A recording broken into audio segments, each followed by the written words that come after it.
kaga bogtee باقٍ برشد الدوينة باقٍ برشد الدوينة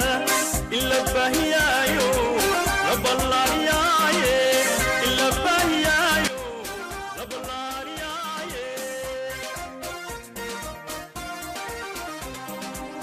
السلام عليكم ورحمة الله وبركاته. كسر هذا البرنامج هنا الله برنامج حلقة اللي يقصد دياريو أنا جوا إنجنير عبد العزيز محمد حسن. ما أنت برنامج حنكو قاعد دونا فاكشن قيبتي سي ودن بيسي ريكارشن فاكشن أيام أنت قادنا لا أنت جرين برنامج كمان تكسر دياريو ريكارشن فاكشن تجرين كار حيران كده ريكارشن وحلا أوكي ريكارشن وحلا فاكشن كولي سلف فاكشن asiga un dib loo wacay ayaa wax loo yaqaana function asiga is wacay wax loo yaqaana recursion function functionka markuu isla functionka asiga wacay wax loo yaqaana recursion function waa function calling itself markuu functionka asiga is wacay wax loo yaqaana recursion. Okay programka ku dabaqi doon insha Allah taala wuxuu noqon doonaa program la soo leeyahay Factorial anagoo isticmaalayno recursion. marka hore waxaan soo baxsanayna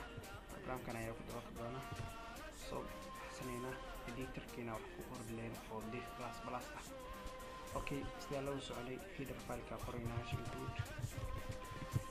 std into our page. marka aad rabto inaad function aad ku shaqeyso ugu horeyso waxaa laga rabaa function declaration. function keena waxaa noqon doona insha Allah taala return type oo yeelan doona oo integer waa return type-kiisa. function ka magaciisa waxaan u baxsanaynaa fact. okay wax oo argument uu qaado doona wuxuu qaado doona hal parameter oo integer asigana waxaan qornaa hadda function declaration. okay inta mean baa dheena kadib okay maxaan u baahnaanay ko user ko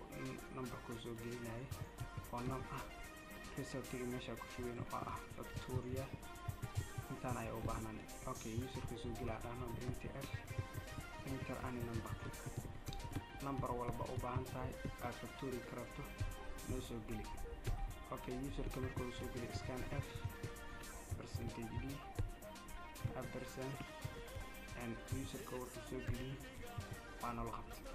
saan ogeyn. markaan kadib waxaan sameeyay function calling. okay function calling maxaa function kale waa Factorial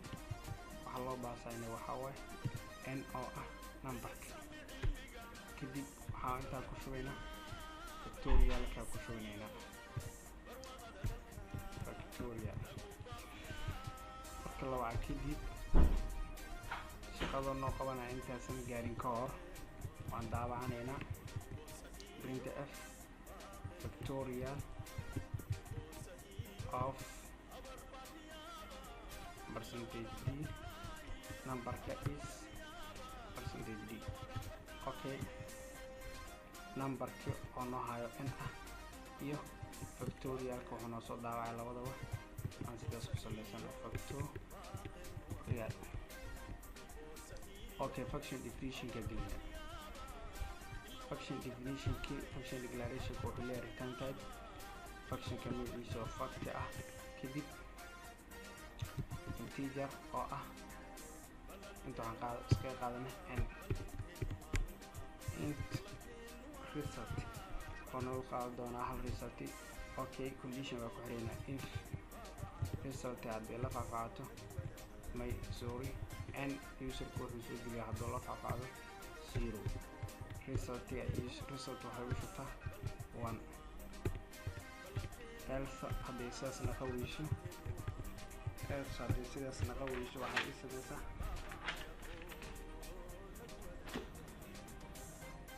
result hala mid noqoto maxaa la mid noqonay n times Factorial minus 1 waa halka function call itself meesha ka dhigana waa sababta hadda ay ku noqotay recursion waa functionka naftirkiisa ayaa u yeelna factorial waa kan factorialka waa kan factsa ujeedaan waa kan intan waxa ugu baasnay halkii argumentiga lahayd oo halka parameter lagu baasan inta ugu baasay sidaas darteed waxay ku noqotay marka recursion okay kadibna waxaa ii soo celisaa return result ii soo celi okay how it works sida u shaqeynaa marka waxay isla fiirinayso u shaqeynaya inta ayaan ku arkaynaa saa ujeedaan qaybtan kow userku waxaa position ka qabsaday waxaan declare garaysanay num mainka waxaan ku declare num iyo factorial ama result waxaad rabta dheh userku wuxuu soo geliyay n ko soo geliyay tusaale ahaan 3 aan qaadano 3 haddaan u qaadano mainka aan tagno mainka waxaan soo qaadanay numberka user soo geliyay 3 factorial 3 markaa qaadato toos waxa u aadaysaa factorial 3 ayaa la waabay factorial 3 markuu qaadato stack ayaa memory ka samaysmaayo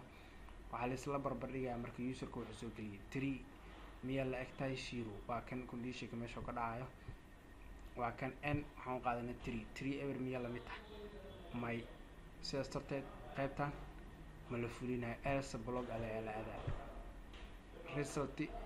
qaybtan dhan lama fulinayo maxaa yeelay 3 ma la mid ahan ever else block ayaa la aadaya else block muxuu noo sheegaa marka waa kan resultiga waxay ugu shubtaa 3 times factorial n minus 1 n maxaa noogu jirta 3 minus 1 waa 2 factorial 2 ilaa laga soo helo 3 multiplication ma la samey karo sidaas darteed factorial 2 aa lasoo helayaa isla markaa haddana functionka istalaf naftiisa ayuu waa isla functionkii aa lasoo bilaabaya n waxay noqotay markaan 2 ever miyaa la egtaa may sidaas darteed conditionkan mala submit gareynayo ama mala fulinayo else block aa la aadaya sidoo kale 2 waxaa lagu dhufanaya factorial 1 sidaas darteed marka 2 ma lagu dhufan karo ilaa factorial 1 lasoo helo sidaas darteed haddana waxaa qaybka la aadaya factorial 1 haddana lasoo bilaabaya 1 miyuu ever la egyaa may sidaas darteed 1 aftaas 1 times 0 1 miyaa la egtahay ever mala eko sidaas darteed weli else block aa shaqeeyayso 1 times factorial 0 ilaa factorial 0 laga ilaa lama rar gareynayo okay markaan f block aa shaqeysa n waxay la eg tahay 0 maadaama ay 0 la eg tahay resultiga waxaan ku shubaynaa 1 sidaas darteed else block ma shaqeynayso aan kor ku celino marka inta resultiga aan ku shubo kan else line block markaa ma shaqeynayso waxaa shaqeeyay f block aa shaqeysay f block waxaa noogu shuban resultiga waxaan ku shubna 1 okay ritaanka muxuu ii soo celinayaa marka maadaama ay tan shaqeysay ritaanka resultiga ii soo celi resultiga waxaan noogu jiro 1 sidaas darteed inta waxaa kusoo noqonayso 1 markay soo noqoto factorial waa shaqeynaysaa marka return 1 inta lagu soo celin 1 times 1 waa 1 resultiga waxaa lagu shubayaa 1 returnka markaa dhowto soo celinaya maadaama resultiga 1 ku jirto return result yaa dhana soo ma return resultiga hadda meeqoo noo wadaa wuxuu noo wadaa 1 haddana 1kan wuu celinayaa inta lagu celinaya factorial 1 maxaa noogu jirto 1 times 2 meeqa waa 2 result igu shub result meeqoo yahaya 2 return 2 maahane inta waxay u qoran resultiga meeqoo i wadaa 2 sidaas darteed waxaa la soo celinayaa number 2 okay haddana wuu laaban factorial 2 maca markaan waxuu celiyay 2 waxaa ku dhufanaya 3 ku dhufo waa 6 waxaa ugu shubeysaa markaas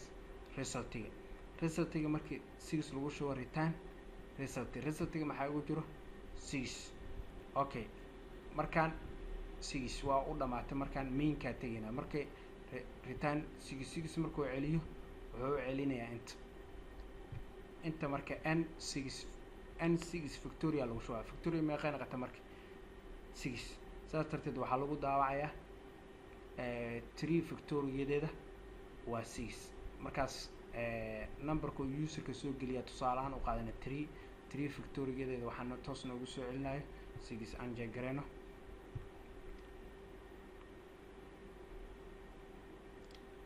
meeshaan n aan dhahnay n ma noo declare garsan nam aan noo declare garsan meeshaas qalad ka jira iska saxeeno okay waxaan soo gelinay 3 the factorial of 3 is 6 factorial 3 waxay noqotay 6 lambar kale aan ku daroorayno factorial ka sii aan weeyaan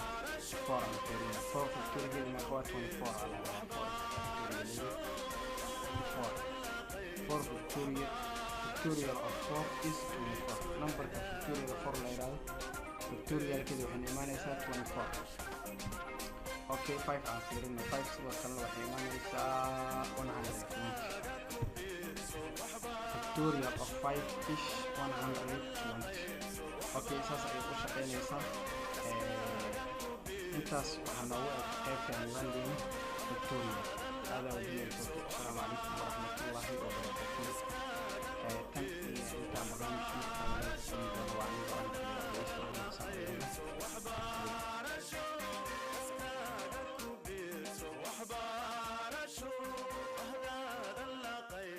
وحبار شو